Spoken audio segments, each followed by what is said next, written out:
Senhor esteja convosco. Ele está no meio de nós. Proclamação do Santo Evangelho de Jesus Cristo segundo São Mateus. Glória a vós, Senhor. Naquele tempo, Jesus foi à região de Cesareia de Filipe e ali perguntou aos seus discípulos: quem dizem os homens ser o Filho do Homem? Eles responderam: alguns dizem que é João Batista, outros que é Elias, outros ainda que é Jeremias ou alguns dos profetas. Então Jesus lhes perguntou: e vós, quem dizeis que eu sou? Simão Pedro respondeu: tu és o Messias, o Filho do Deus vivo. Respondendo, Jesus lhe disse: feliz és tu, Simão, filho de Jonas, porque não foi um ser humano que te revelou isso, mas o meu Pai que está nos céus. Por isso eu te digo que tu és Pedro, e sobre esta pedra construirei a minha igreja, e o poder do inferno nunca poderá vencê-la. Eu te darei as chaves do reino dos céus. Tudo que tu ligares na terra será ligado nos céus. Tudo que tu desligares na terra será desligado nos céus. Meus amados irmãos, minhas amadas irmãs, essas são palavras de vida. Palavra da salvação. Glória a vós, Senhor. E quem beija a palavra de Deus, beija o próprio Deus. Então eu vou dar um beijo na palavra em seu nome, olha só. Muito bem, podemos sentar, nos acomodarmos aí em nossas casas, sem perder aquela ambiência, para a gente pedir a luz, a força do Divino Espírito Santo, para mergulhar nessa palavra, entender essa palavra e tirar uma lição para a nossa vida nessa nova semana, nesse novo mês que está começando, que a festa de São Pedro e São Paulo e hoje também São Tomé nos ajude a amadurecer ainda mais a nossa fé. Amém? Meu amado, minha amada, estamos no capítulo 16 do evangelista São Mateus, e aí Jesus, ele faz uma pergunta. Está lá na região de Cesareia de Filipe, e aí ele precisa fazer uma grande revelação para os discípulos. Jesus quer revelar algo muito profundo, mas antes ele precisa ver qual é o nível de compreensão dos discípulos, aquele grupo mais achegado, que essa compreensão tem em relação a ele. O que eles sabem de Jesus? Nesses 3 anos de experiência, nesse período todo de convivência praticamente diária, o que os apóstolos, o que os discípulos mais achegados, os 12, já têm de conhecimento de Jesus? E Jesus, na sua pedagogia, primeiro vê o que as pessoas lá fora sabem a respeito dele, comentam a respeito dele. Então pergunta, o que as pessoas dizem a meu respeito? Jesus, a gente já viu isso aqui, Jesus não queria fazer somente assim um teste de Ibope, para ver como é que estava a sua popularidade, a sua receptividade, não. Jesus queria saber deles, mas pergunta primeiro no geral, o que as pessoas dizem a meu respeito? Ah, Senhor, uns comentam que o Senhor é João Batista, Elias, um dos profetas Jeremias, ou outro profeta importante. Então esse é o comentário que tem ao seu respeito lá fora. E percebam que são comentários de pessoas, de profetas, de uma referência positiva. João Batista, Elias, Jeremias, são profetas conhecidíssimos e respeitadíssimos no universo cultural judaico. Então, eles têm uma referência positiva de Jesus. Mas aí Jesus, tendo sabido disso, volta a pergunta para eles: e vocês? E para vocês, quem eu sou? Quem eu sou? Aí Simão Pedro toma a dianteira. Simão Pedro toma a palavra e já diz: tu és o Messias, o Filho do Deus vivo. E Jesus, minha gente, ele fica contente com São Pedro. Ele fica contente. Se você lembra, o evangelho de ontem, para quem recebe o Diário de Fé, quem acompanha, o evangelho de ontem falava da questão do jejum. Por que os teus, perguntam para Jesus, por que os teus discípulos não jejuam? Os discípulos de João e dos fariseus jejuam, mas os teus discípulos não jejuam. Jesus respondeu ontem: por acaso pode-se colocar remendo novo em pano velho? Pode-se colocar vinho novo em recipiente velho, em odres velhos? Não. Remendo novo em roupa nova. Vinho novo em odres novos, porque senão arrebenta. Ou seja, o que quis dizer Jesus ontem, que tem tudo a ver com hoje? Porque se trata de se fazer uma caminhada, de se fazer um caminho de amadurecimento na fé. Quando a gente tem a graça de Deus agindo no coração, nós somos sim pessoas novas. E nada de ficar remendando coisas. O cristão não pode ficar remendando coisas. Eu me converto até aqui, até a página 2. Eu vou me converter até aqui. Não, ou a gente se converte por completo, ou a gente está brincando de ser cristão. Então Jesus ali faz a pergunta e Pedro responde, e Jesus fica contente com a resposta de Pedro. Pedro, não foi você quem disse, Pedro.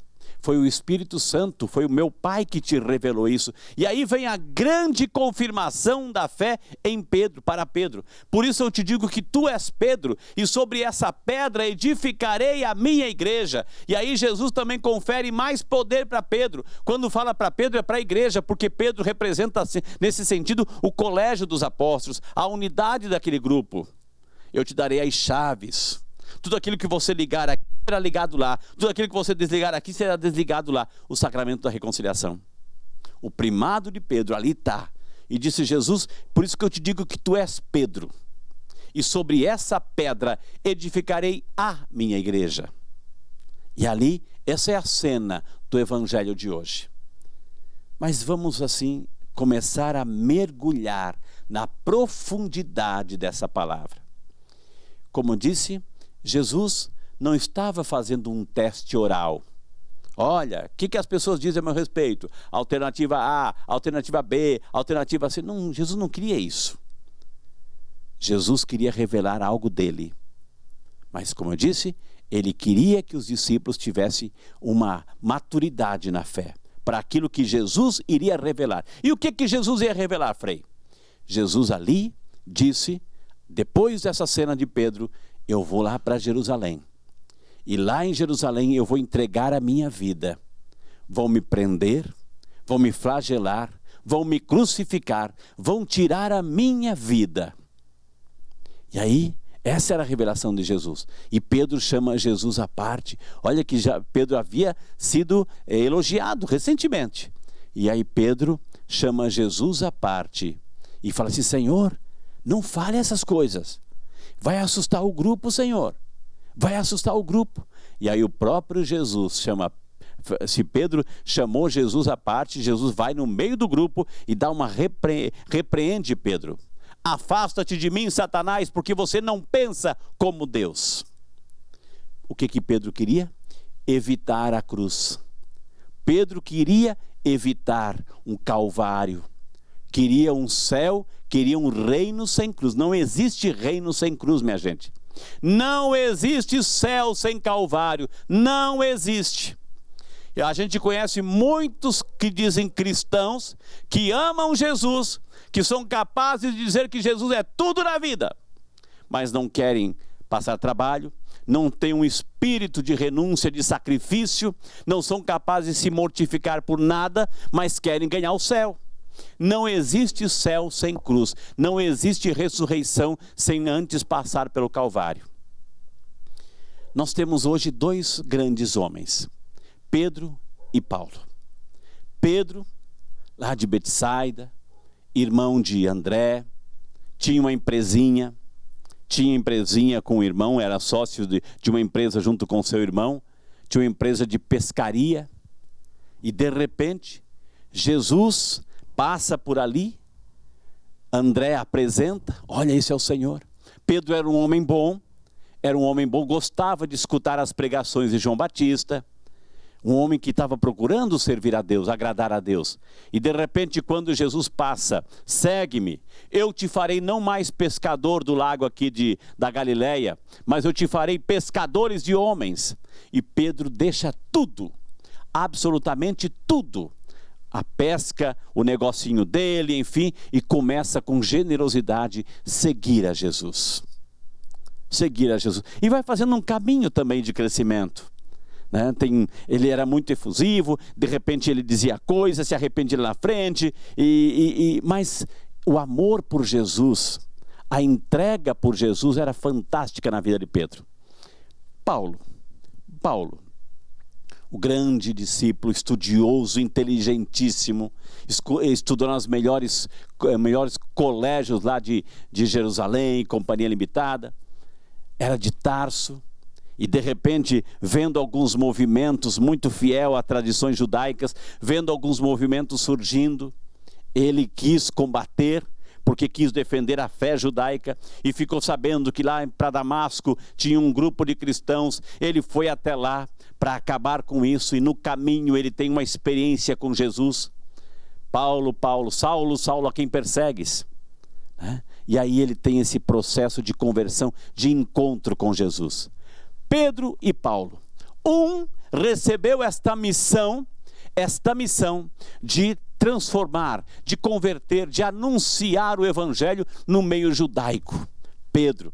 E Paulo, com a sua habilidade missionária, recebeu essa missão de anunciar o nome de Jesus para todos os povos. E aí, com as suas intermináveis viagens missionárias, levando o nome de Jesus. Já não sou eu que vivo, é Cristo que vive em mim. Essa alegria, qualquer pessoa que ele encontrava, ele queria falar de Jesus. Fundava comunidades, era um incansável missionário da fé. Pedro e Paulo. E os dois chegaram em Roma. Presos, perseguidos por várias ocasiões. Aqui na primeira leitura a gente viu que lá em Jerusalém, ele foi preso, Pedro foi preso, mas milagrosamente foi salvo. E até com toda essa história, os dois chegaram em Roma. Estávamos lá na grande perseguição de Nero. E os dois lá entregaram a sua vida. Pedro, um certo momento disseram para Pedro lá em Roma: Pedro, Nero, o imperador, quer te perseguir, quer te matar. Fuja daqui, Pedro. Fuja daqui. Sai daqui. Conserva a tua vida. E Pedro, diz a tradição, diz os historiadores, que Pedro estava fugindo de Roma. E quando chegou no portal da cidade, quem que ele vê? Ele vê Jesus vindo para Roma. Ele tem essa visão de que o próprio Jesus estava entrando em Roma. E aí ele pergunta: Senhor, onde vais? Côvades, né? Eu vou lá, disse Jesus para Pedro, eu vou lá para Roma, eu vou lá ser crucificado novamente. Aí Pedro, que estava fugindo, se arrependeu e entendeu que ele deveria testemunhar Jesus ali. E ali foi preso, e ali foi crucificado. Ele pediu algo para os algozes: não me deixe ser crucificado como o meu mestre, eu quero ser crucificado de cabeça para baixo. E foi crucificado. E onde ele foi crucificado, chamado ali o circo de Nero, o circo, né, dos imperadores, enfim, ali ele foi crucificado. E onde ele foi crucificado é o local, foi construída uma igrejinha lá do ano 300, depois uma grande igreja no ano 1600, e é hoje o que nós conhecemos como o Vaticano. O que é o Vaticano? O local onde está sepultado o apóstolo Pedro, grande apóstolo Pedro, o primeiro Papa. E temos lá, minha gente, um objeto. Ari, coloca aí a foto, Ari. Coloca a foto do Vaticano. Temos um objeto, né? Um objeto que veio do Egito. Que veio lá do Egito, que os imperadores trouxeram, e esse objeto está, e nesse local, esse objeto já estava ali, e depois um Papa colocou 300 metros, um pouquinho mais ao centro. Esse objeto, se esse objeto pudesse falar, e está até hoje lá no Vaticano, você está vendo lá, aquele obelisco que você está vendo lá no Vaticano, aquele obelisco, se ele pudesse falar, ele viu o martírio de Pedro. Aquele obelisco ali no centro da Praça do Vaticano, que veio lá do Egito, ele estava ali e ele viu o martírio de São Pedro. Foi a testemunha ocular de que ali foi martirizado o grande apóstolo Pedro. Isso, Pedro. E depois, pouquinho mais tarde, Paulo também foi preso. Ali fora dos muros da cidade de Roma, fora dos muros, lá tinha uma colina, e Paulo foi colocado em cima tinha uma pedra. Quem já foi em Vaticano, quem já foi lá em Roma, já viu isso.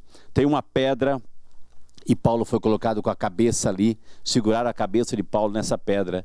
e um soldado com uma espada, com um golpe certeiro, decapitou o apóstolo Paulo. Diz a história que quando a cabeça caiu, ela deu 3 pulos. Em cada um desses pulos nasceu uma fonte. Por isso que lá tem até hoje a igreja das 3 fontes, onde Paulo foi decapitado. Depois foi levado o corpo, numa igreja que é chamada hoje a igreja de São Paulo, fora dos muros de Roma. Mas é tudo ali em Roma.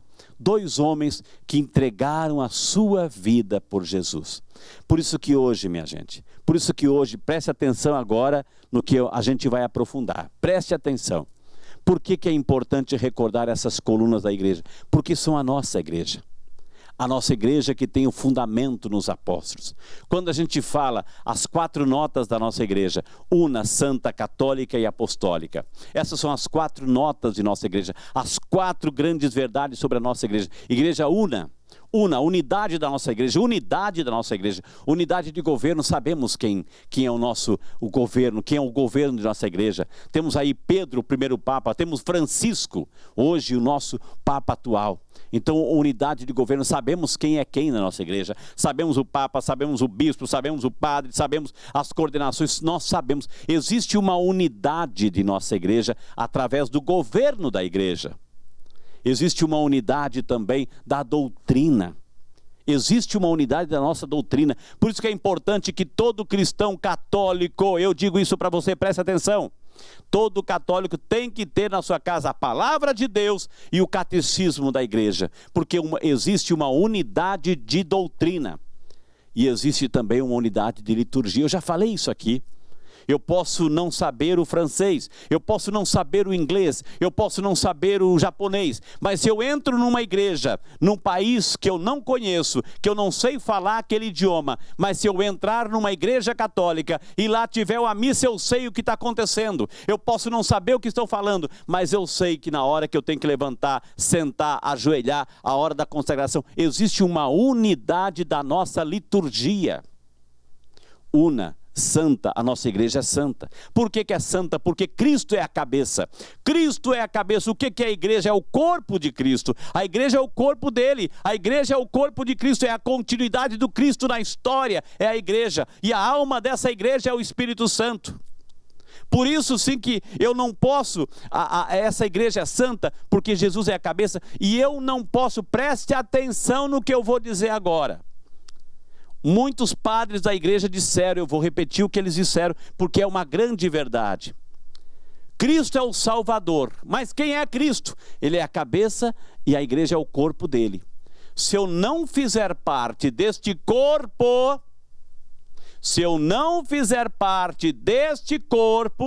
eu corro perigo. Eu corro perigo de não me salvar. É como um galho que se desprende da árvore, ele vai secar, minha gente. Porque quando Mateus 19, voltando ao texto bíblico, Mateus 19, tu és Pedro, e sobre essa pedra edificarei a minha igreja. Se Jesus tivesse dito no plural, seria outra coisa. As minhas igrejas. Jesus teve a intenção de fundar uma igreja. O corpo dele. Una santa. Que igreja que é? Católica. Kataholikon. É o significado kataholikon. Segundo a totalidade, a universalidade. E apostólica. Una santa, católica e apostólica. O fundamento dos apóstolos. Esses homens de fé, de bravura, de coragem, que entregaram a sua vida por amor a Jesus.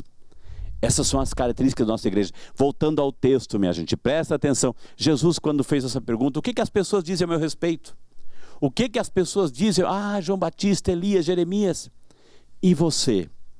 Atenção, hein? Preste atenção agora. Atenção, hein? Muitas vezes nós também damos respostas. Jesus não quer saber uma resposta sentimental. Ai, Jesus é tudo na minha vida. Ai, sem Jesus, meu Deus do céu, é Jesus para lá, Jesus para cá. Cuidado com as nossas respostas sentimentais. Jesus não quer isso. Tem muita gente que dá resposta sentimental, mas não visita o seu corpo. Tem muita gente que dá resposta que Jesus é tudo na sua vida, mas não se compromete. Não é igreja, não participa da Eucaristia, está fora, fica fora do corpo. e ama Jesus, que Jesus é esse. Se nós não confessarmos aquilo que confessou Pedro, tu és o Messias, o Filho do Deus vivo. Essa é a nossa confissão de fé. Essa é a nossa confissão de fé. Aquilo que nos ensina a igreja. Aquilo que nos ensina a igreja que ele fundou. Então, meu amado, minha amada, preste atenção. Você é cristão? Você é cristão? Não existe cristão sem igreja. Eu amo Cristo, mas não gosto da igreja. Ele fundou uma. Somos pecadores, a igreja é feita de seres humanos que precisam de conversão, mas ela é santa, porque é o corpo de Cristo, e se a cabeça é santa, o corpo é santo. Não existe salvação se nós nos desgrudarmos do corpo de Cristo. Não existe proteção divina, não existe salvação se nós nos desgrudarmos do redil. E Jesus é a porta. Jesus é a porta. Então, hoje, celebrar São Pedro e São Paulo é esse convite. Eu não sei como é que está a sua situação. Eu não sei se você tem fé. Eu quero acreditar que você está conosco agora, porque você tem fé. Porque você ama a Deus. Porque você ama a Jesus. Talvez esteja faltando uma coisa. Não posso dizer que eu amo Deus se eu não ficar conectado a esse corpo. Eu sou a videira, vós sois os ramos. Todo aquele que permanece em mim produz fruto. Aquele que se desprende de mim seca. Eu sei que você é cristão, eu sei que você ama Jesus. Talvez o que esteja faltando hoje é você voltar para a igreja. Você voltar para a igreja, porque é na igreja que recebemos Jesus. É na igreja que recebemos a Eucaristia. É na igreja que recebemos o alimento para a vida eterna. Então esse convite para a gente voltar e começar a frequentar e começar a participar. Porque sem a igreja, sem o corpo de Cristo, que somos nós, podemos correr o risco de ficar de fora na hora do prêmio eterno. E Jesus não quer isso. Que possamos, eu e você, confessar sim que Jesus é o Senhor, que Jesus é o Messias, o Filho do Deus vivo. Mas para isso eu tenho que fazer parte do seu corpo, da sua família, a família de fé. Amém? Que essa semana possamos voltar, fazer de tudo para a gente voltar a esse convívio, para receber na igreja o próprio Jesus. Creio em Deus Pai, todo